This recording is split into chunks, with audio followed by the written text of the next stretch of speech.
अब हमारे भतीजे शहरियार जलालपुरी माइक पर तशरीफ लाएं, अपने एहसासात और जज्बात को पेश करें और उसके बाद इस महफिल को आगे बढ़ाया जाए। जनाब शहरियार जलालपुरी। सबसे पहले तो मैं मोहतरम चचा वासिफ फारूकी साहब का बहुत ही शुक्रगुजार हूँ, जिन्होंने मेरे मरहूम वालिद खुल्द आशियानी अनवर जलालपुरी साहब की याद में इतनी बेहतरीन महफिल का एहतमाम किया। हजरात, आप समझ सकते हैं इस वक्त मैं कितना जज्बाती हो रहा हूँ, लेकिन फिर भी अपने कुछ जज्बात की तर्जुमानी करूँगा। मेरे वालिद सिर्फ वालिद ही नहीं थे मेरे लिए, बल्कि वो मेरे दोस्त भी थे, और हम लोगों का पूरी फैमिली से ऐसा रिश्ता था कि सब एक दूसरे से जुड़े हुए थे। हर आदमी एक दूसरे से जुड़ा हुआ था। कोई अपने को अकेला नहीं समझता था, लेकिन एक कड़ी टूटी तो फिर माला पूरी बिखर गई।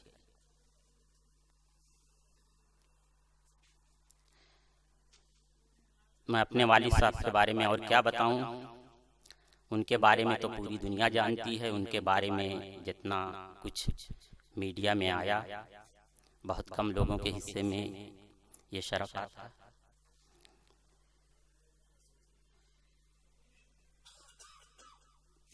सब लोग अभी और लोग आएंगे जो उनके बारे में, उनकी अदबी खिदमात के बारे में आपको बताएंगे।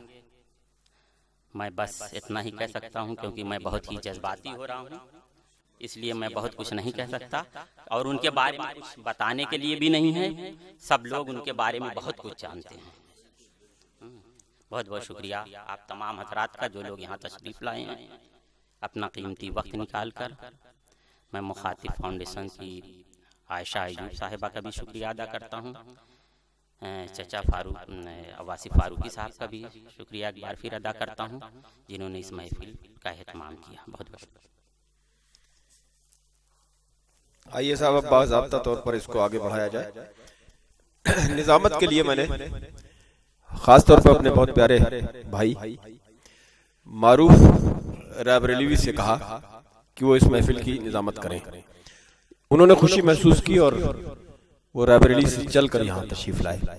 हालांकि जिस दिन मेरी बात हुई थी उस दिन भिवंडी के मुशारे में थे वो।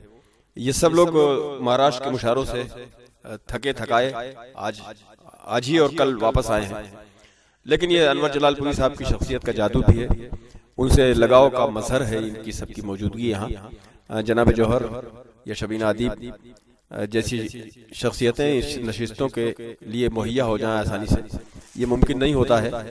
लेकिन जब मैंने जौहर से ये बात कही कि उनको आना है, तो उन्होंने कहा कि मैं बिल्कुल बसर और चश्म हाजिर होता हूँ, और ये इससे बेहतर मौका नहीं होगा कि मैं उन्होंने कहा कि आप ये प्रोग्राम कर रहे हैं। हालांकि ये प्रोग्राम जिस एहतमाम से किया जाना चाहिए था, अब गुर्बत गदा है। ये एक वजह बता दूं और आप एक मलिकजादा साहब तो इस मकान तक नहीं पहुंचे जिस जमाने में ये ज़ेर तामीर था। उस जमाने में एक मरतबा तशरीफ लाए थे, लेकिन एक मरतबा अनवर भाई यहाँ आ गए, तो देखा उन्होंने मकानों का, देखा मैं ये हिस्सा भी देखा उन्होंने। तो अनवर भाई ने देख के कहा कि यार ये वासिफ भाई, मुझे बहुत प्यार से वो वासिफ भाई जिस वक्त कहते थे तो मुझे अच्छा लगता था। अब भी मेरे कानों में वो वासिफ भाई का लम्स महसूस होता है समात को अब भी। तो कहने लगे यार वासिफ भाई ये तो बहुत शानदार हिस्सा है, यहाँ तो कोई नशिस्त की जानी चाहिए, नशिस्त हो सकती है अपने खास बात। तो मुझे अंदाजा ही नहीं था कि ये नशिस्त मैं उनकी याद में ही करूँगा।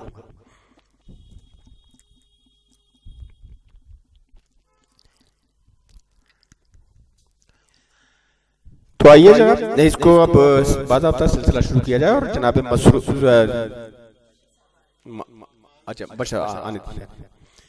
जनाब मारूफ रायबरेली से मैं गुजारिश करूं, जो बहुत ही सलीके के, बहुत बासलीका और बाहुनर, हाँ मैं दिलवाता हूं।